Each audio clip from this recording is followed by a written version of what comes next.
बात है, आपके पास 2 महीने बचे हैं, उसमें खास करके मॉडर्न हिस्ट्री और एंशिएंट पे काम कर लीजिए। वैसे तो सारा काम करना चाहिए, लेकिन समय कम है। अब 2 महीना समय ज़्यादा होता नहीं है, उसमें आपको दोनों चीज़ करना है, टेस्ट भी लगना चाहिए। इसलिए बैलेंस करते हुए, मैनेज करते हुए दोनों काम करना है। टेस्ट भी लगाइए, जो गलती हो रहा है, जैसे मान लिए आप इकोनॉमिक्स खत्म कर लिए या आपको लग रहा है कि आपने साइंस एंड टेक पढ़ लिया, साइंस एंड टेक पर उसका थोड़ा टेस्ट लगाइए। टेक्स्ट बुक पे आता है आजकल तो हर जगह टेस्ट का, तो कोई दिक्कत ही नहीं है। तो टेस्ट लगाने से, टेस्ट से भी सीखना है। और जो सब्जेक्ट खत्म होते जा रहा है उसका टेस्ट लगाते गए हैं। अब हिस्ट्री में तो यही है, आपका स्पेक्ट्रम पढ़ लिए हैं और बाकी घटना चक्र की बुक है, उसको खत्म करिए। कुछ अगर समस्या आ रही है, कुछ लग रहा है कि हमारा ये सेक्शन मजबूत नहीं है, तो जो सेक्शन मजबूत नहीं लग रहा है तो उसको थोड़ा-सा आपको शॉर्ट नोट्स बना लीजिए, कुछ समराइज़ कर लीजिए।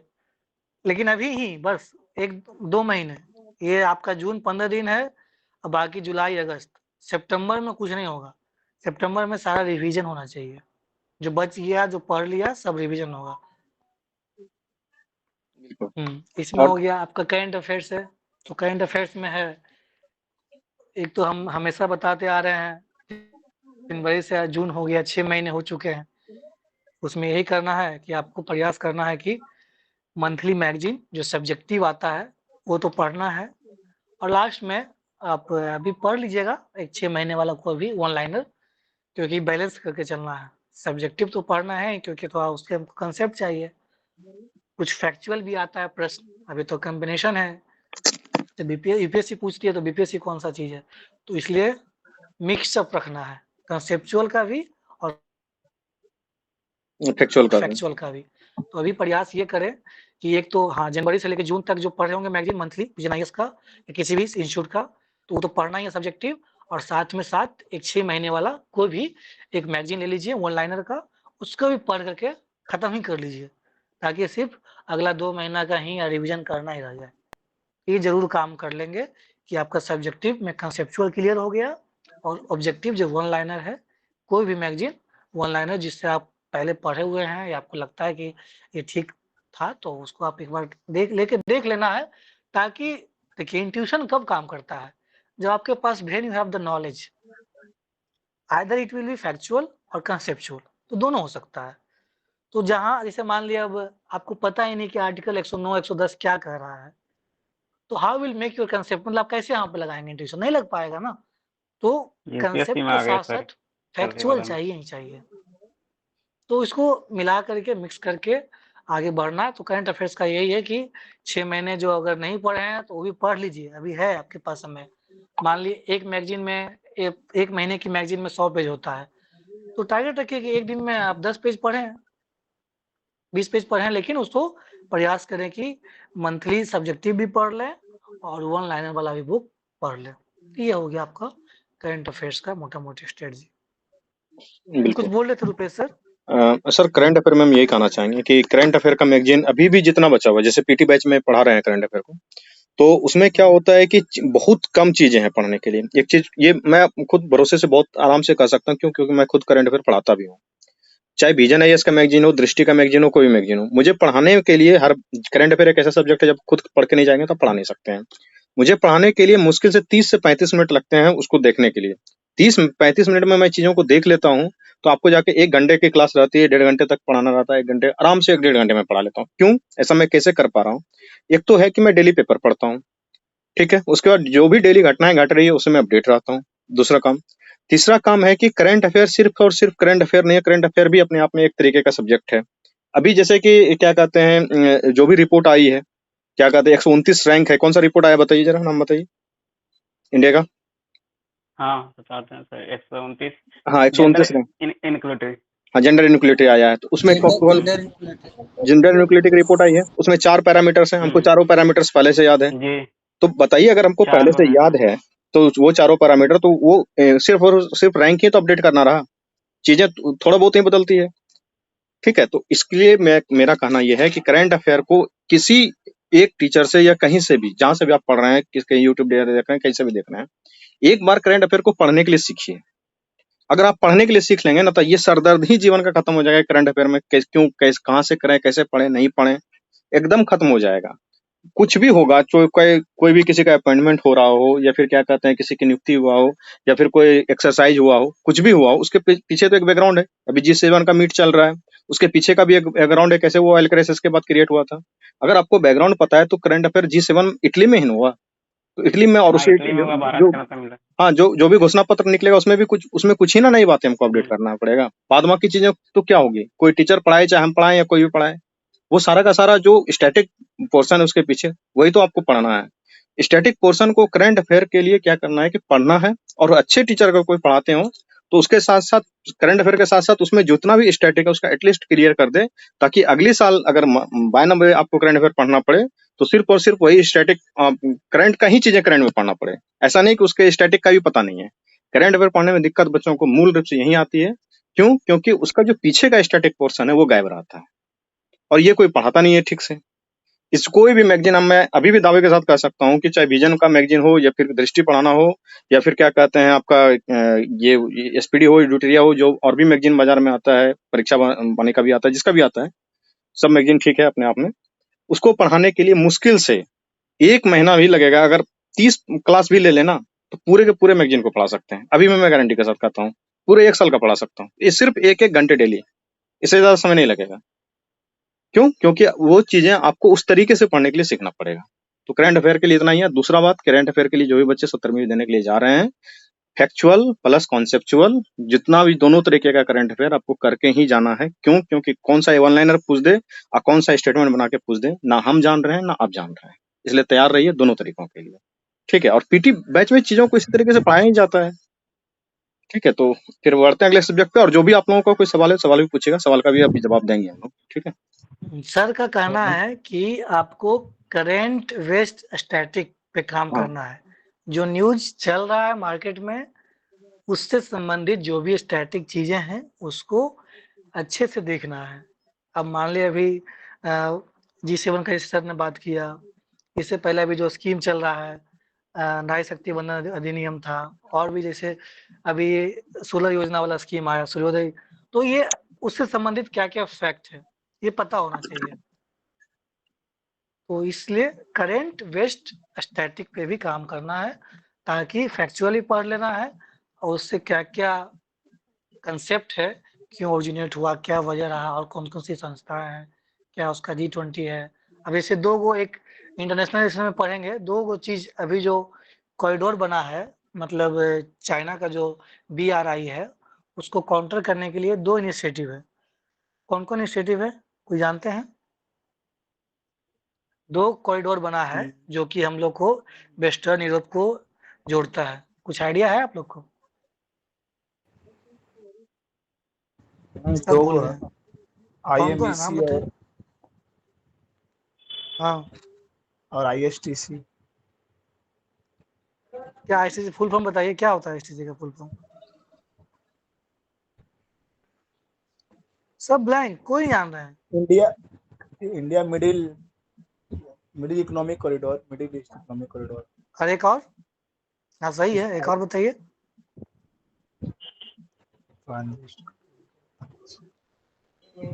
बताइए, इतने लोग जुड़े हुए हैं। तो ये कहने का मतलब ये है कि फैक्चुअल चीजें हैं, लेकिन आपको उससे संबंधित क्या क्या आउटपुट निकला है ये सही बता रहे हैं कि एक IMEC है, इंडियन मिडिल ईस्ट कॉरिडोर, और एक आपका है जिसमें ईरान ईरान और सेंट्रल एशिया, कजाकिस्तान, उज्बेकिस्तान, उसको ऐड किया गया। ये जो IMEC का बात हो रहा है उसमें मुंबई है, मुंबई से डायरेक्ट दुबई है, दुबई से फिर हम लोग शायद कतर भी है, और फिर डायरेक्ट हम लोग इन कर जाते हैं EU में। लेकिन जो दूसरा रूट है उसमें इंडिया के बाद ईरान, ईरान से फिर हम लोग जाते हैं सेंट्रल एशिया में, कजाकिस्तान, किर्गिस्तान, उसके बाद उधर यूरोप में, यूरोपियन यूनियन में घुसते हैं। तो दो कॉरिडोर है, दोनों का आपको नाम पता होना चाहिए। एक शायद उसका नाम IMTEC है, मैं भूल रहा हूँ एग्जैक्टली, और इसका नाम है IMEC। तो कहने का मतलब आपको पता होना चाहिए कि कौन कौन सा जो आउटकम्स हुआ, G20 का आउटकम्स है IMEC, और वो जो है वो एक जनरल एग्रीमेंट हुआ था उसका आउटकम्स है।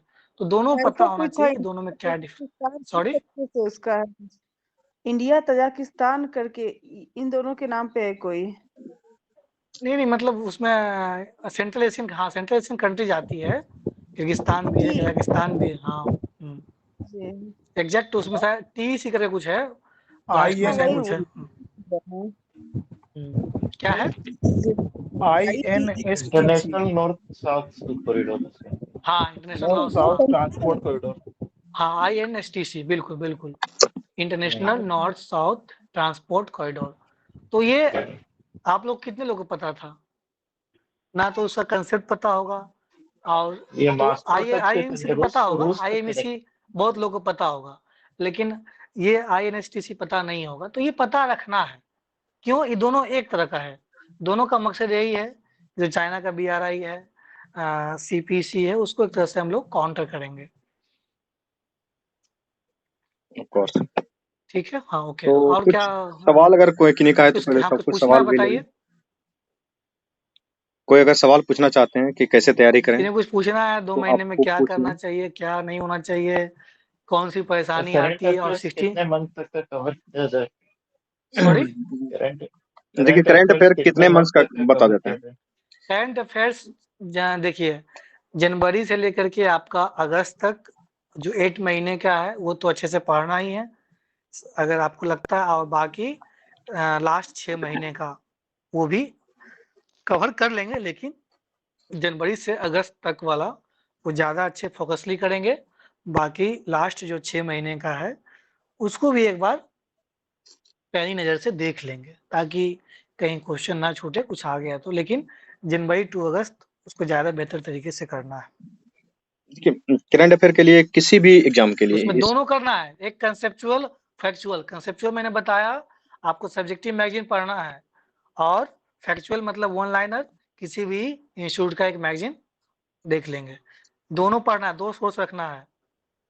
इस हुबहू में नहीं रहना हुबहू में कि 69 में जो प्रश्न आया है कंसेप्चुअल ज़्यादा हो गया या थोड़ा स्टेटमेंट हो गया, तो उस वजह से 60 में 70 में और अप ही हो, ऐसा कोई भी नहीं है।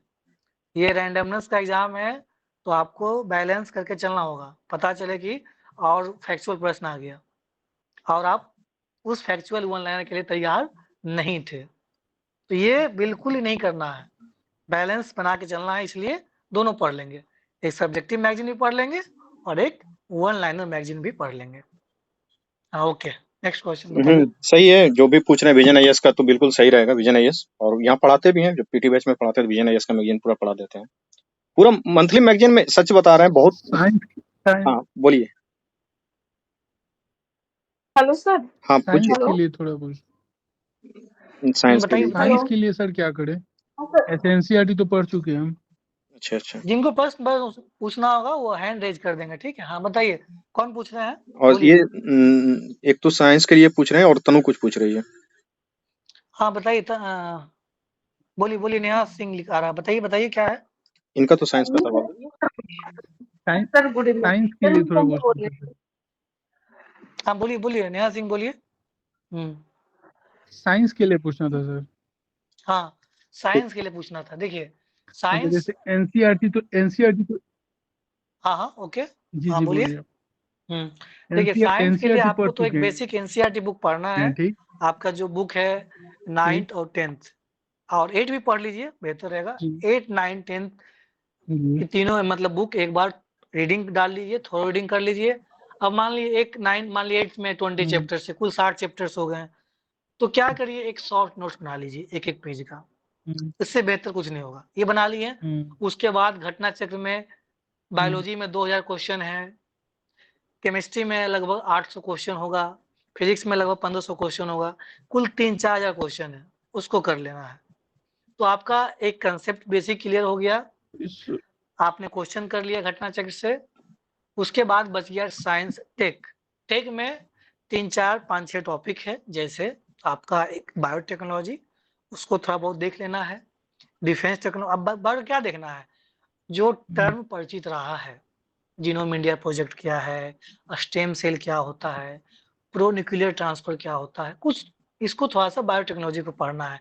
डिफेंस में आएंगे, सबमरीन, जो नया नया सबमरीन लॉन्च हुआ है, प्रोजेक्ट 75 है, फ्रिगेट है, इसके अलावा अभी ये आपका अग्नि प्राइम है, रोबोट्स लॉन्च हुआ है, कुछ आपका हेलीकॉप्टर लॉन्च हुआ है, कुछ हम लोग इम्पोर्ट भी किए हैं, तो थोड़ा उसको देख लेना होगा। स्टैटिक में आ जाएगा वो चीज़ें, लेकिन वो है तो फैक्ट, तो रटना तो देखना ही पड़ेगा।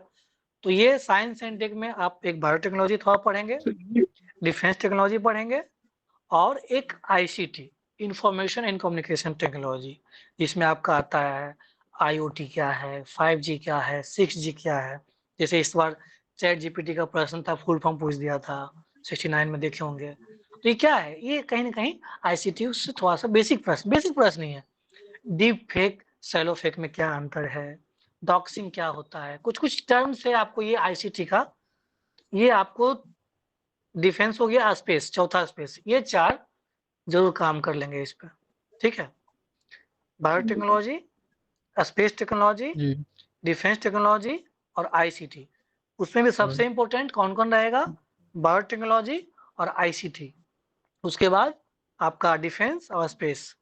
डिफेंस स्पेस में कंसेप्ट तो थोड़ा बहुत कम रहेगा, लेकिन फैक्चुअल उसमें ज्यादा होगा। तो ये चारों को अच्छे से कवर कर लेंगे। तो पहले एनसीईआरटी पढ़ लेना है, 8, 9, 10 प्रयास करें कि उसको एक एक पेज में नोट्स बना ले।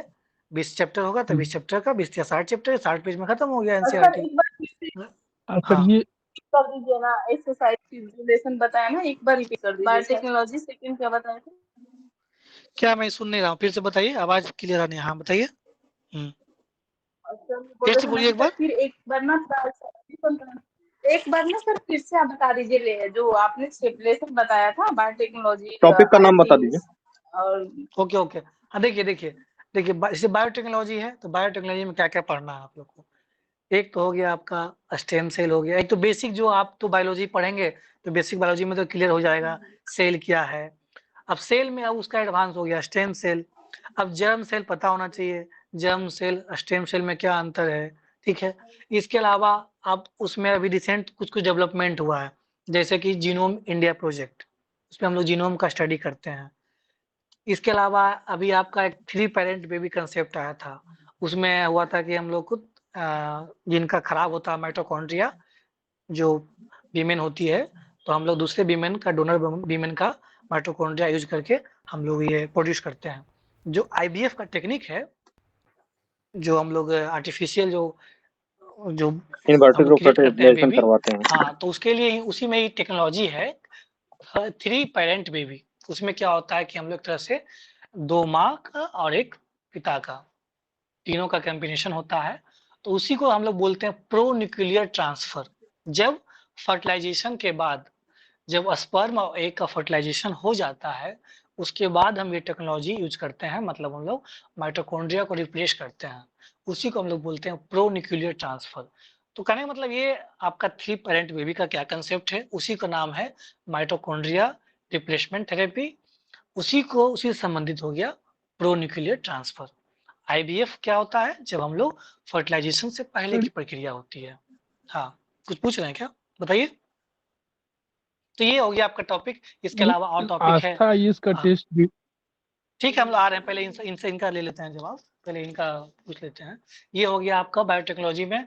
और कुछ जैसे इम्पोर्टेंट अभी दिख रहा था, डीप साइलेंसिंग क्या होता है, डीएनए प्रोफाइलिंग क्या होता है, जीनोम सीक्वेंसिंग क्या होता है, थोड़ा बहुत बेसिक देख लेना, ये बायोटेक्नोलॉजी का हो गया।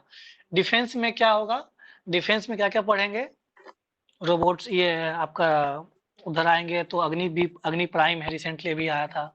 जितने मिसाइल्स है आपका, बैलिस्टिक मिसाइल, क्रूज मिसाइल में क्या डिफरेंसेज है, रिसेंटली कौन कौन सा हेलीकॉप्टर लॉन्च हुआ है, या कौन कौन सा हेलीकॉप्टर इंपोर्ट किए हैं, ये हो गया आपका। स्पेस में आएंगे, कौन कौन सा मिशन लॉन्च हुआ, मार्स का मिशन लॉन्च हुआ, उसके आदित्य L1 लॉन्च हुआ। L1 क्या है उसको पता होना चाहिए L1 के बारे में।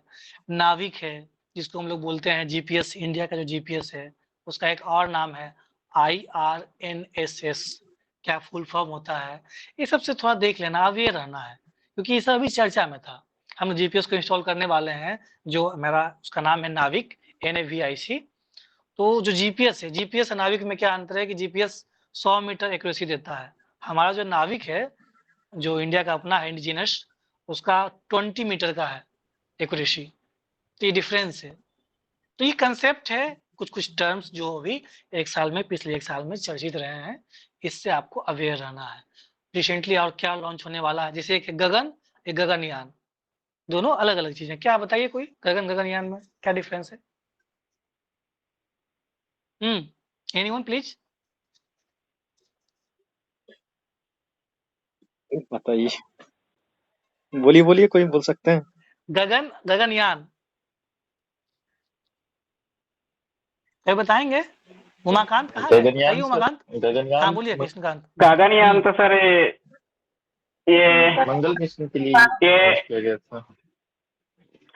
ये स्पेस जो वो क्या होता है, रूम होता है ना, वो उसके लिए बनाया थी। ये कोई मिशन है भारत का, गगनयान। और गगन? और गगन के बारे में नहीं पता सर। फुल फॉर्म पता है गगन का? किनको पता है फुल फॉर्म? फुल फॉर्म जानते हैं गगन का? ऐसे पढ़ हैं, रिमेम्बर नहीं है।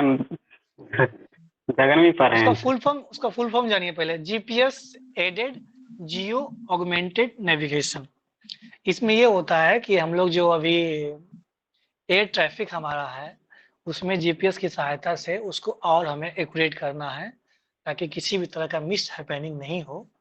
तो एटीसी जो एयर ट्रैफिक कंट्रोलर होता है, और हमारा जो जितना भी एयर ट्रैफिक जो होता है, मैनेजमेंट होता है, उसको हम लोग और स्मूथली कर पाए।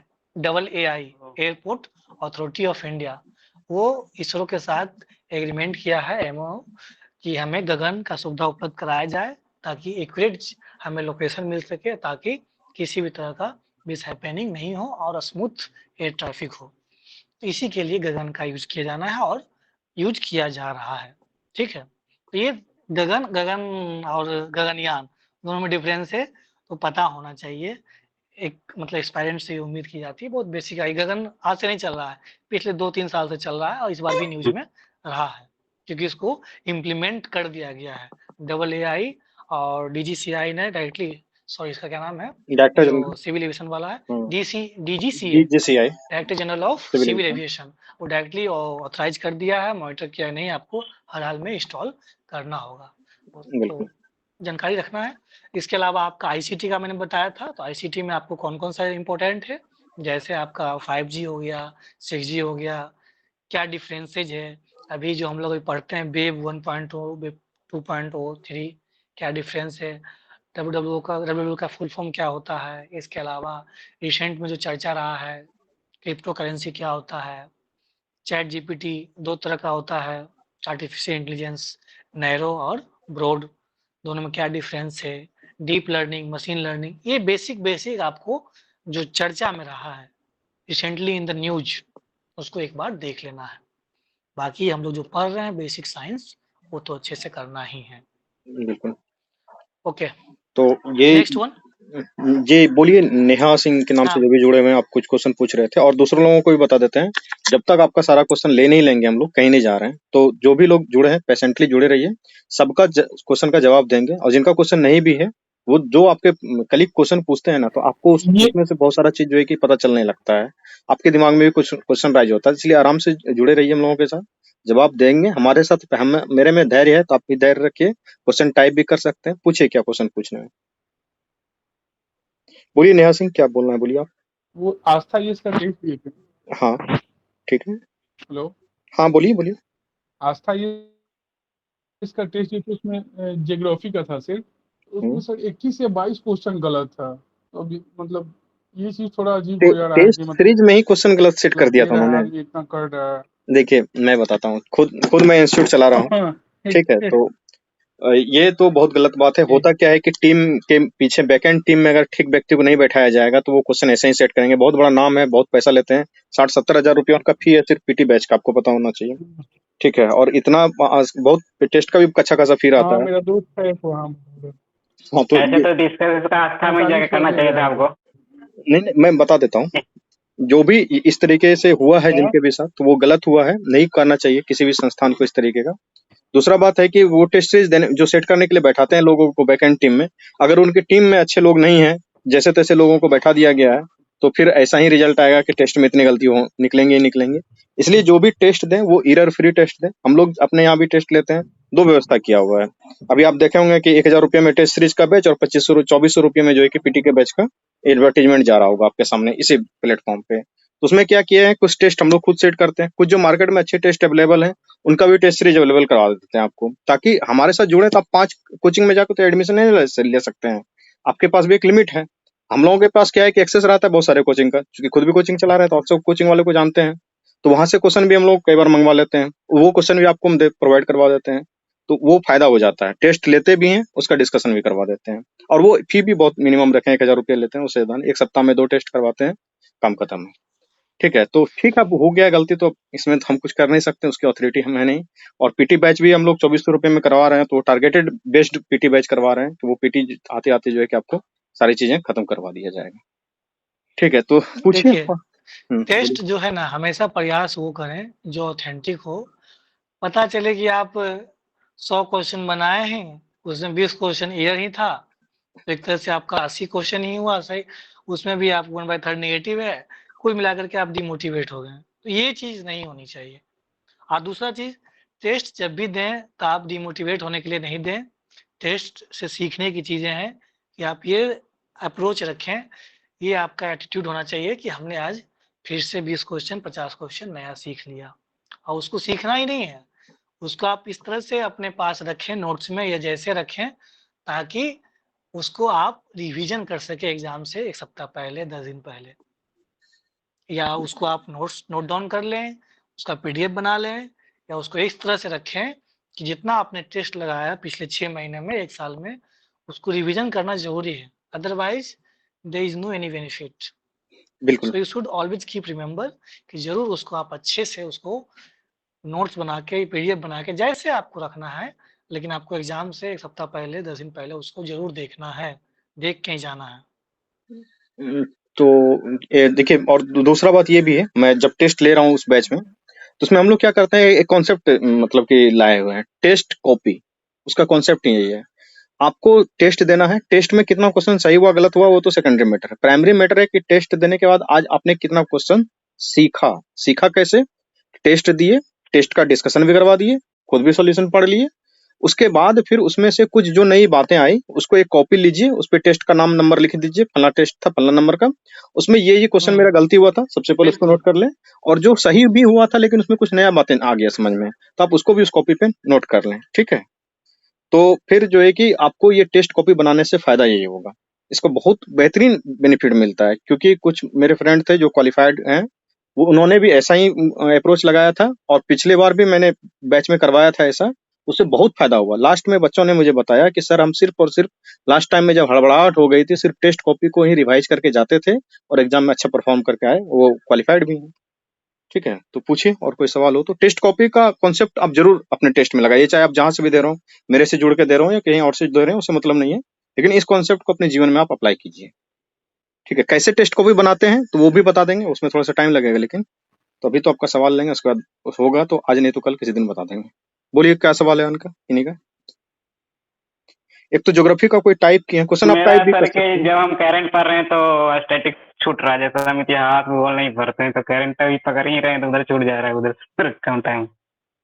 अच्छा, देखिए, नहीं ये छूटने वाला पहला बात तो, आप एक ऑफिसर बनने जा रहे हैं तो आपको मैनेजमेंट करना सीखना होगा, how to manage all the subject. जब आप एडमिनिस्ट्रेशन में आएंगे तो आपको वही चीज करना है कि how to manage with all 3 stakeholders. वो कौन स्टेक होल्डर्स 3 होते हैं? आपके बड़े पदाधिकारी होते हैं, आपका पब्लिक होता है, और एक जनप्रतिनिधि होता है। तीनों के साथ आपको कोऑर्डिनेशन रखना होता है। आपको तीनों को नाराज नहीं करना, तीनों आपसे खुश रहना चाहिए। That is the quality of an officer. तो वही चीज आपको यहाँ रखना है, आपको बैलेंस रखना है। अगर आप करंट अफेयर्स पढ़ रहे हैं तो स्टैटिक छूट रहा है तो आप समय बांट लीजिए ना। अगर आपको लगता है कि स्टैटिक मैंने एक बार पढ़ रखा है हिस्ट्री, तो उसको जहाँ 4 घंटा दे रहे हैं उसको 2 घंटा दीजिए। करंट आपका अभी खत्म नहीं हुआ है, जैसे मान लिया आपने मैगजीन नहीं पढ़ पाए हैं तो उसको थोड़ा ज़्यादा समय की जरूरत है, उसको ज़्यादा समय दीजिए, लेकिन आपको बैलेंस करना पड़ेगा। एक ऑफिसर का सबसे इतना बड़ा सब्जेक्ट इतना ह्यूज क्यों बनाया जाता है कि आप यही सीखिए, मैनेज करना कैसे, हाउ टू मेक कोऑर्डिनेट देखिए विथ ऑल द सब्जेक्ट्स। जो ये आपने भी सीख लिया, जो भी बस बच्चे हो गया, वर्किंग आप बन गए प्रोफेशनल हैं, ऑफिसर। ठीक है सर, तो वो आके बिल्कुल। सबसे पहला ये प्रॉब्लम बताते हैं कि सर हम जॉब में हैं, कैसे तैयारी कर रहे हैं, परेशान रहते हैं। अरे भाई हम लोग भी दिन भर जॉब ही करते हैं। कार्तिकेन अभी ड्यूटी करके आया हुआ है, अब आपके साथ जुड़ा हुआ है, काम आप कैसे कर सकते हैं? जब हम लोग आके पढ़ा सकते हैं तो आप पढ़ क्यों नहीं सकते? हमको आश्चर्य लगता है। पढ़ने से ज्यादा दिमाग खराब होता है, इस चीज को आप समझिए। तो मैनेज करने सीखना ही पड़ेगा, जिंदगी का नाम ही मैनेजमेंट है। आपको समय चुराना पड़ेगा, निकालना पड़ेगा।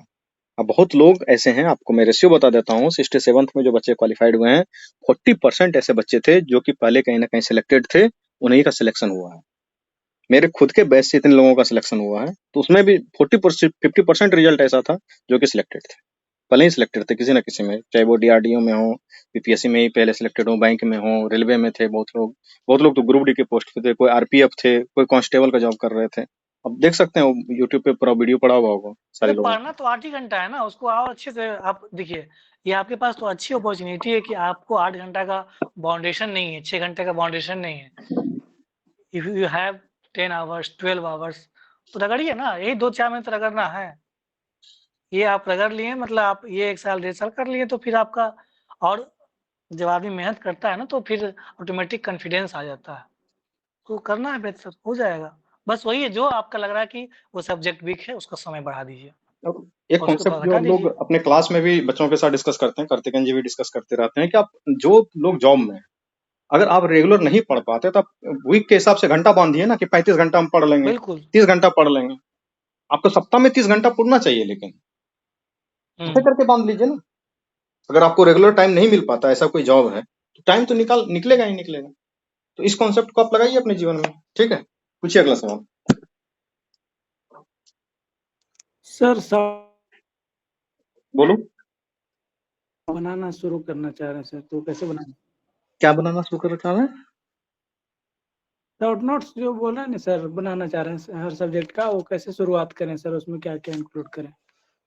बताइए। आपको 70th के लिए करना है या 71th के लिए? 70 के लिए सर। 70 के लिए तो समय कम है, बट फिर भी आपको लगता है जो सब्जेक्ट वीक है तो उसको थोड़ा आप बनाइए। उसका बनाने का तरीका यही है कि पहले आपको एक चैप्टर, जैसे कोई चैप्टर है तो उसको 2 बार, पहले 1 बार पढ़ लीजिए, 1 बार 2 बार पढ़ लेना है। उसके बाद आपको लगता है कि कुछ चीज़ उसका कंसेप्ट क्लियर है, कुछ इम्पोर्टेंट लगता है, तो उसको प्रयास ये करना है कि 1/4 1/5 में ही रखें। अगर सपोज आपने 5 पेज पढ़ा एक चैप्टर, जी सर। तो उसको प्रयास करें कि 1 से 2 पेज में वो सिमट जाना चाहिए शॉर्ट नोट्स। उसमें आपका हमेशा प्रयास ये करना है, डायग्राम हो, लाइनिंग किया हुआ हो, कम से कम बात में अधिक से अधिक चीज़ें लिख दी गई हो, चाहे वो इम्पोर्टेंट टॉपिक्स हो, इम्पोर्टेंट फैक्ट्स हो, इम्पोर्टेंट कंसेप्ट। शॉर्ट नोट्स बनाने का तरीका यही है। बिल्कुल। उसका आपको 1/4 1/5 ही लेके चलना होगा, और कब होगा जब 2 से 3 बार उसको रीडिंग कर लेंगे तब। जी सर। ठीक है। तो 10% से ज्यादा कंटेंट शॉर्ट नोट्स में कभी नहीं लिखा जाता है। मैं इधर का रिसेंट एग्जांपल दे रहा हूँ। इससे जस्ट पहले भी मेंस वाले बैच में जो है कि पढ़ा रहे थे पॉलिटी, ठीक है? तो 1 घंटे के बैच में जो पॉलिटी पढ़ाते थे, उसमें लक्ष्मीकांत का बहुत सारा कॉन्सेप्ट पढ़ाना होता था। जो बच्चे क्लास में हैं वो बता भी सकते हैं। आपको 1 घंटे के अंदर जो भी चैप्टर मैंने पढ़ाया, चाहे प्रेसिडेंट पढ़ाया हो, चाहे राज्यपाल पढ़ाया हो, जो भी चैप्टर मैंने पढ़ा है, आप देखिए कि उसमें पीटी का भी फैक्ट पढ़ा देते थे, बहुत सारा चीज मेंस का भी पढ़ा देते थे। और ईमानदारी से मानिए तो कोई भी किताब जैसे लक्ष्मीकांत है, शॉर्ट नोट्स बनाने के लिए जब आप उसको 1 से 2 बार पढ़ लेंगे ना, तो उसके बाद उसमें लिखना स्टार्ट करेंगे कि पीटी की दृष्टि से नोट्स बना रहे हैं या मेंस की दृष्टि से बना रहे हैं। अगर पीटी की दृष्टि से बना रहे हैं तो उसमें सिर्फ और सिर्फ फैक्ट की बातें लिखी जाएंगी, कॉन्सेप्ट थोड़ा बहुत लिखा जाएगा। तो उसको जब आप लिखेंगे तो एक पेज में मान लीजिए 100 वर्ड है, तो उसका 10 वर्ड ही अपने शॉर्ट नोट्स में लाएं। ऐसा नहीं कि किताब को उठाए और किताब ही छाप दी। शॉर्ट नोट्स बनाने का भी टेक्निक होता है, उस चीज को आपको जानना पड़ेगा, और उस तरीके से बनाएंगे तो आप जल्दी जल्दी शॉर्ट नोट्स लिख लें। दूसरा बात कि हैंड राइटिंग और सजाने उजाने के चक्कर में मत रहें, आपका नोट्स आपको खुद ही पढ़ना है, ठीक है? पूछिए नेक्स्ट क्वेश्चन। सर ये ज्योग्राफी का सोर्स क्या रखें सर? ज्योग्राफी का सोर्स आपकी एनसीईआरटी बुक्स है, बस 4 बुक है 11th और 12th, वो पढ़नी है।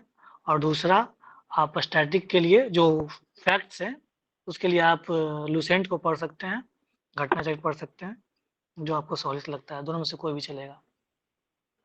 लूसेंट में तो देखिएगा मुश्किल से 40-50 पेज है, उसमें जितने भी नदियां हैं, इतने पहाड़ हैं, झील हैं, अलग अलग कंटिनेंट वाइज दिया है, एशिया का, अफ्रीका का, यूरोप का। फिर ज्योग्राफी ऑफ इंडिया एक साइड है, उसमें 20-25 पेज का है। इसमें जितने भी आपके पासेज हैं, माउंटेन्स हैं, अलग अलग आपका ट्रैफिक वाला सिस्टम, ये एरोप्लेन का हो गया, फैक्ट्री हो गया, सब तो जिक्र किया हुआ ही है। तो 40 से 50 पेज में वो सारा डेटा पूरा फैक्ट है, लेकिन कंसेप्ट भी पता होना चाहिए। तो कंसेप्ट के लिए आप प्रीफर करिए 11th-12th की एनसीईआरटी बुक, और फैक्ट के लिए आपको घटना चक्र से प्रैक्टिस करिए, लूसेंट से फैक्ट को मगअप करिए।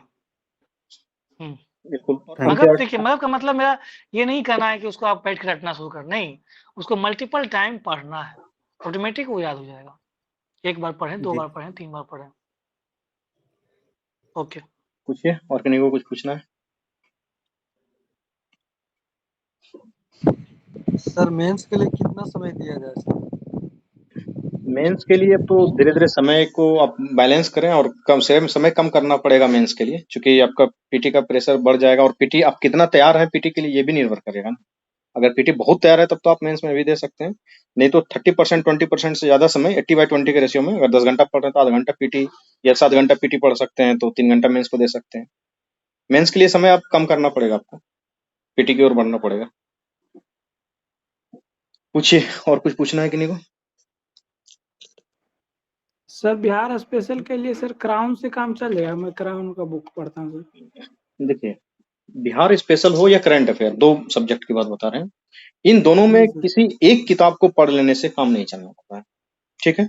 क्योंकि क्वेश्चन का नेचर ही ऐसा है, कभी वो फैक्ट में पूछ देते हैं, कभी कुछ ऐसा फैक्ट पूछ देते हैं जो कि आपको पता ही नहीं रहेगा।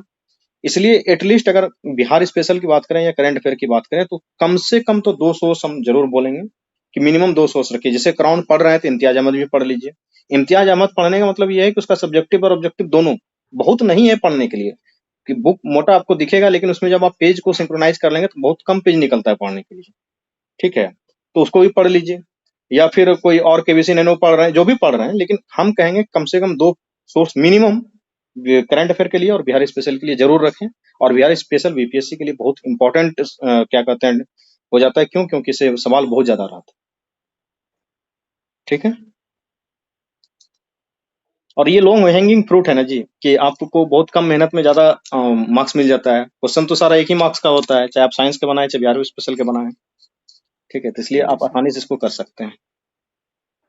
और सर एनसीईआरटी पढ़े हैं लेकिन पूरा नहीं खत्म हो चुका सर, तो उसको रोक जो दें जो या बचा हुआ है कंटिन्यू जारी रखने इसको, चाहिए? जो बचा हुआ है इसको पढ़ के खत्म कर लीजिए ना। एनसीईआरटी को क्यों आप छोड़ रहे हैं? जैसे ज्योग्राफी में जैसे सवाल हुए सर बता रहे थे, ज्योग्राफी में आसानी से एनसीईआरटी से बहुत सारा क्वेश्चन आ जाता है।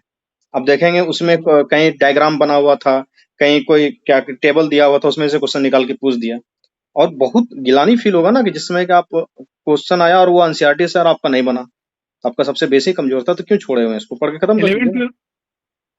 हाँ बोलिए। 11th-12th तो काफी होगा सर ज्योग्राफी के लिए। हाँ, अगर आपका ज्योग्राफी स्ट्रांग है तो 11-12 से काम चल जाएगा, अगर नहीं है तो 10th 9 10th 11 12 कीजिए। जिनका वीक है पूरा तो 6 से लेके 12 तक जाइए, ठीक है? और दूसरा चीज मैं बता देता हूँ कि बहुत सारा बुक क्या आप बुक बोले, मेरे पास संस्कृति आईएएस का बुक है, मतलब वो जैसे दृष्टि का आता है ना, वो हाँ हाँ, वैसे संस्कृति आईएएस कोई का कोई है। नहीं, जिनका भी है तो ठीक है, लेकिन आई थिंक कि एनसीईआरटी आप एक बार जरूर देखें। ज्योग्राफी में मैं महेश कुमार बरनवाल का भी नाम ले सकता था, लेकिन नहीं लेने का कारण है कि सर भी बता रहे हैं, अपने अनुभव से बता रहे हैं, पिछले बार भी ऐसा हुआ है कि क्वेश्चन एनसीईआरटी से ही आ गया है, काम एनसीईआरटी से ही चल रहा है, तो पहले उसको जरूर कर लें, उसके बाद जो एडिशनली पढ़ रहे हैं उसमें कोई दिक्कत नहीं है, ठीक है जी? और पूछिए कुछ, एनी डाउट? सर इकोनॉमिक्स का थोड़ा बता दीजिए। बताइए सर। और पीटी इकोनॉमिक्स के लिए आपको देखिए, एक तो आपको अगर बेसिक आपको पता है चीज़ें, तो उसको अगर नहीं पता है तो आप एक मंथली मैगजीन पढ़ रहे होंगे तो उससे रूबरू होते होंगे कि क्या-क्या न्यूज़ में चल रहा है अभी। जैसे अभी मैंने चर्चा जो किया आईसीआर का, ये तो बेसिक फैक्ट है। तो बेसिक फैक्ट, लेकिन पहले ये देख लें कि आपका जो एक बेसिक है इकोनॉमिक सर्वे और बजट, उसमें जो-जो टर्म आता है, उससे पहले आप अवगत हो जाएँ। प्राइमरी डिफिसिट क्या होता है, फिजिकल डिफिसिट क्या होता है, बोटन अकाउंट क्या होता है, अलग अलग जो मोशन होते हैं वो लाए जाते हैं वो क्या होता है, कौन कौन सा संबंधित, जैसे CFI क्या हो गया, आपका एप्रोप्रिएशन बिल के लिए कौन सा आर्टिकल है। एक तो इससे आप अवगत हो जाना है। दूसरा, जो कोर कंसेप्ट है, कोर जो आपका इकोनॉमी का है टर्म, उससे आपको रूबरू होना है। उसके लिए आपको अगर लगता है कि NCERT से हो जाएगा, आप तो NCERT पढ़ सकते हैं, लेकिन आपको उसमें समझना है, क्योंकि ये सब्जेक्ट जो इकोनॉमी है वो समझने वाली सब्जेक्ट है। एक कॉज होता है, एक इफेक्ट होता है, लेकिन जब तक आप अंडरस्टूड नहीं करेंगे, टर्म से अवगत नहीं रहेंगे, आप उसमें अंतर नहीं कर पाएंगे। जैसे टर्म है टैक्स इलास्टिसिटी, टैक्स बायोंसी, तो ये टर्म है। ये होता क्या, अब मान लिया आपका जैसे ट्रेजरी बिल है, एक ट्रेजरी बिल होता है, कैश मैनेजमेंट होता है, WMA, ये सब टर्म है, तो आपको इससे अवगत होना है। तो ये तो आप क्लास 11th की बुक उससे पढ़िए। आपको लगता है कि समझ में हमको नहीं आता है, तो यूट्यूब पे भी लेक्चर पड़े हुए हैं बहुत सारे, उससे भी आप हेल्प ले सकते हैं।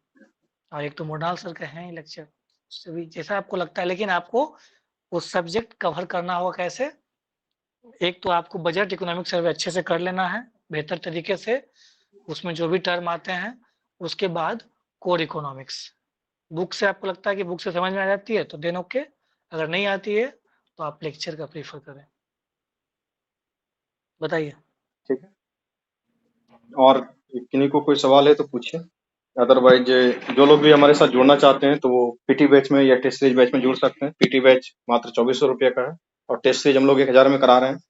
खुद का भी बहुत सारा टेस्ट है हमारे पास और मार्केट से भी टेस्ट लाके आपको दे दे रहे हैं, तो एक बार एडमिशन ले लीजिएगा तो फिर भटकने की आवश्यकता नहीं है।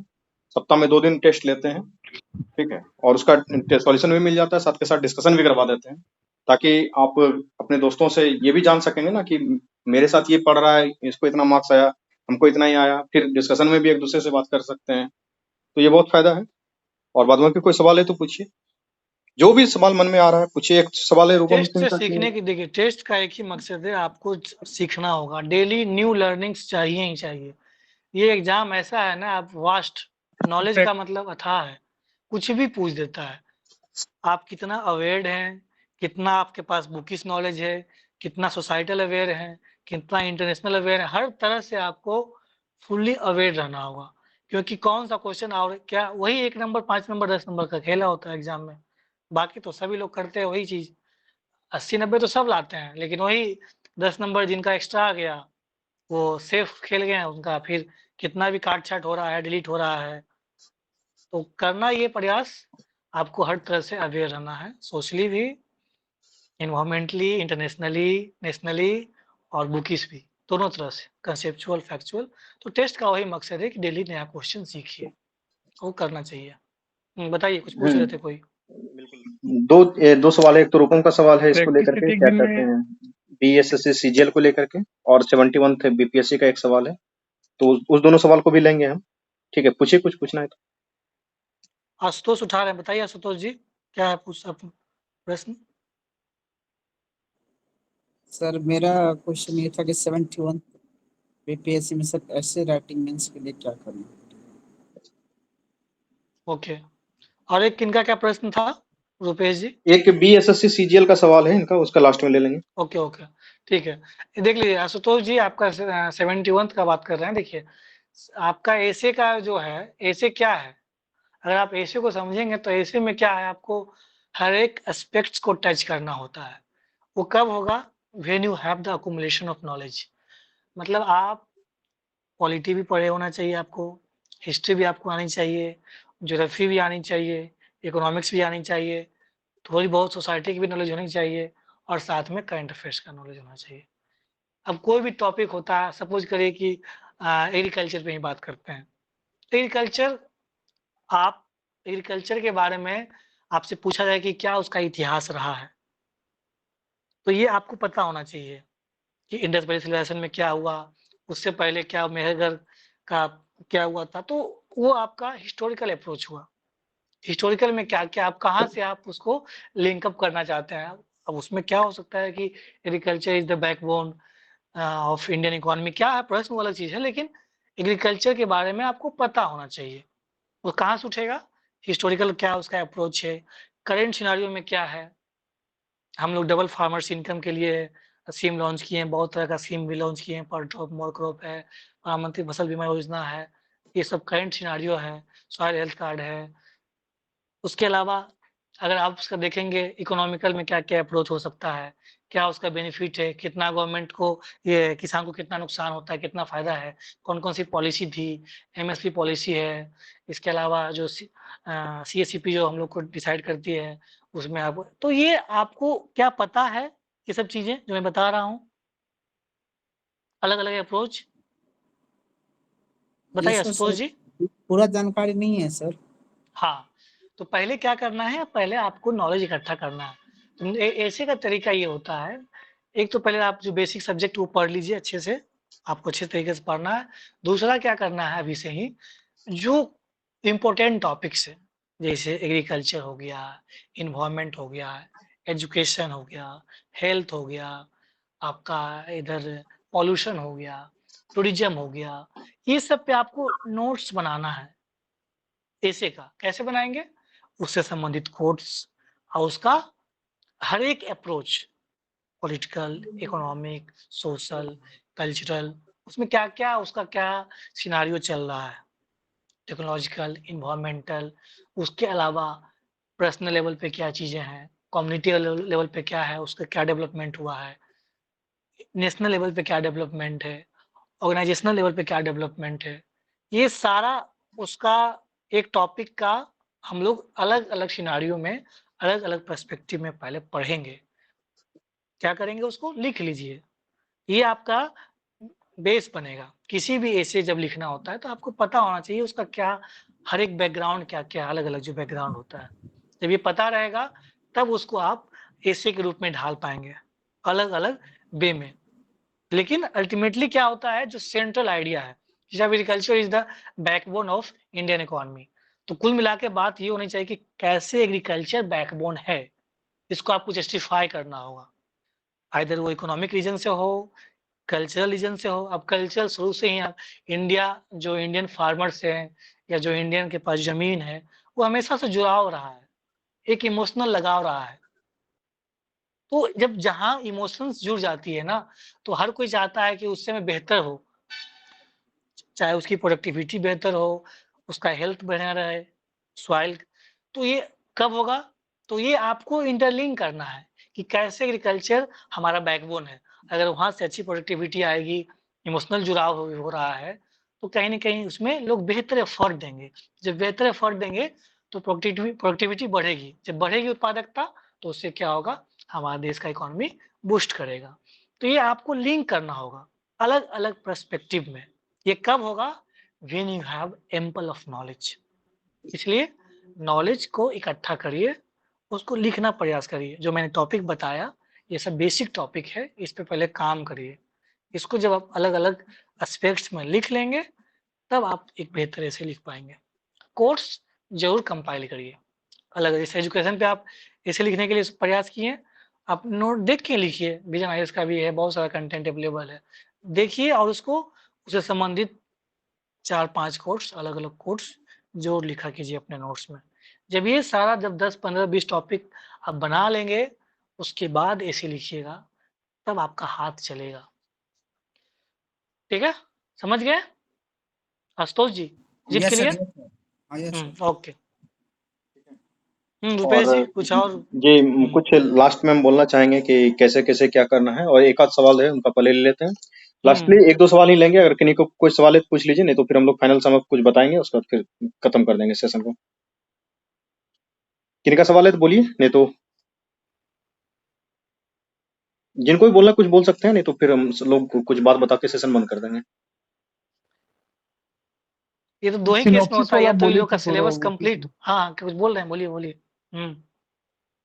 बताइए, नेहा सिंह का आ रहा कुछ, सिनॉप्सिस का बोलिए। थोड़ा मतलब क्या, वो जैसे शॉर्ट नोट्स वाला होता है ना, उसमें थोड़ा जैसे बनाने के लिए बनाते हैं, बट वो क्या होता है कि जैसे एक टॉपिक पढ़े दिल्ली सल्तनत, तो वो मेरा 2 पेज चला जाता है, 2-3 पेज चला जाता है। जैसे वो लिखते हैं ना फैक्ट, चाहे कुछ भी मतलब। तो उसको प्रयास ये तो वो करें, चीज़ फैक्ट जो थोड़ा लिखते दिक्कत हैं, होता है। तो वो आप वर्टिकल लाइन्स बना लिए हैं, फिर हॉरिज़ॉन्टल लाइन्स बना लिए हैं, सर्कल बना लिए हैं, थोड़ा-सा डायग्रामेटिक व्यू दीजिए ताकि उसको याद करने में आसानी हो, पॉइंट वाइज। अब मान लिया आप दिल्ली सल्तनत का बात किए हैं तो उसमें क्या है, कुल 5 है, पांचों का आप एक जगह लिख लिए, कौन कौन है, स्लेव डायनेस्टी है, आपका खिलजी वाला है, सैयद है, और आपका कौन है, लोधी है, लोधी, सैयद, फिर लोधी, अब तुगलक। हाँ, तुगलक छूट गया था। तो ये हो गया। उसके बाद अब उसमें क्या करना है, जैसे कि उसमें एक ही पेज में लिख लेना है। जैसे आप कौन कौन सा अलग अलग जो बनाया था डिपार्टमेंट, दीवाने अर्ज, दीवाने मुस्कान, तो उसमें अलग अलग वंश नहीं आएगा, उसमें सिर्फ दिल्ली सल्तनत सारा जितना भी टर्म था, दीवाने अर्ज से लेकर के दीवाने जितना भी बंदगान है, दीवाने उसके अलावा खराज, उधर दीवाने आप मुस्तकाब, सराय जो भी उधर है बात सब। करेंगे, बहुत सारा टर्म है, उसको एक ही जगह लिख दीवाने लिए, खैरात, एडमिनिस्ट्रेटिव टर्म। फिर आगे आएंगे तो उसमें हाँ कुछ पूछ रहे थे, बताइए क्या क्या, भाई बोलिए। फिर पुस्तक है, फिर उसके द्वारा बनाया गया जो भी मोन्यूमेंट्स वगैरह हाँ, था, उसका जो भी पुस्तक था, हो गया, सबका फिर एक जगह उसका लिख लीजिए। ये आर्ट एंड कल्चर से संबंधित कौन कौन सा उसने आर्किटेक्चर उस समय बना, उस 5 वो जो, तो ये क्या करना है, एक ही पेज में लिख लीजिए। मतलब उससे संबंधित जितने भी बुक्स हैं, ऑथर्स खत्म हो गया, जितने आर्ट एंड कल्चर है खत्म हो गया, जितना आपका अलग अलग डिपार्टमेंट बनाएगा तो वो खत्म हो गया। फिर क्या बच जाता है, फिर वही प्रत्येक सल्तनत में प्रत्येक जो राजा आपका थे। डायनेस्टी है उसमें कौन कौन से राजा आए थे वो, और कुछ उनका अचीवमेंट है एक्स्ट्रा, तो ठीक है बस।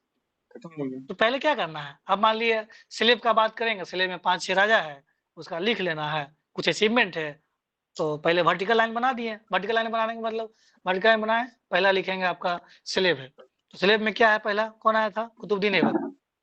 उसके बाद उसमें हॉरिजॉन्टल क्या किया वो, 2 स्टेप 4 स्टेप क्या बनाया, क्या उसने और क्या खेलता था वो, पोलो खेलता था, कैसे मारा, तो कुछ कुछ जो इम्पोर्टेंट 5 है वो लिख के खत्म हो गया। चौगान, सेकंड पे आ गए, इल्तुतमिश पे आ गए, उसका क्या नाम था। तो ये हुआ आपका सिंक्रोनाइज वे में, क्लियर विजुअल दिखना चाहिए, अलग अलग सेग्रीगेट करके सिंक्रोनाइज करके पढ़ना। बताइए, कुछ बिल्कुल। क्लियर हुआ। और दूसरा ऐसा नहीं है कि अब उसको गुलामों का गुलाम कहा जा रहा है तो उसको लिख रहे हैं कि इससे कहा जा रहा था, सीधा आपने लिखे ना कि इल्तुतमिश से गुलामों को गुलाम है, बात खत्म हो गई ना। और कुछ तो आप ट्रिक लगा लें, जैसे कि गुलाब खिले तो सुगंध लो, वो हो जाएगा आपका, गुलाम खिल जाए तुगलक लोधी सैयद, बात खत्म। तो चीजें आपको याद भी रहेंगी। ये सारा चीज ऐसे याद तो हो नहीं सकता है, तो अलग अलग तरीका, अलग अलग ट्रिक वगैरह लगा करके आप कर सकते हैं, चीजों का काम खत्म हो जाएगा। वो एकदम सही बताया कि वर्टिकल और हॉरिजॉन्टल लाइन खींचिए, नोट्स लिखते चले जाइए। सिनॉप्सिस आपका तो बहुत कम होना चाहिए, इतना कम होना चाहिए कि एग्जाम से 2 दिन 3 दिन 4 दिन पहले जब रिवीजन करना हो तो आप 4 घंटे 5 घंटे में उस पूरे के पूरे टॉपिक को, पूरे के पूरे सब्जेक्ट को रिवीजन कर सकते हैं, नहीं कर सकते।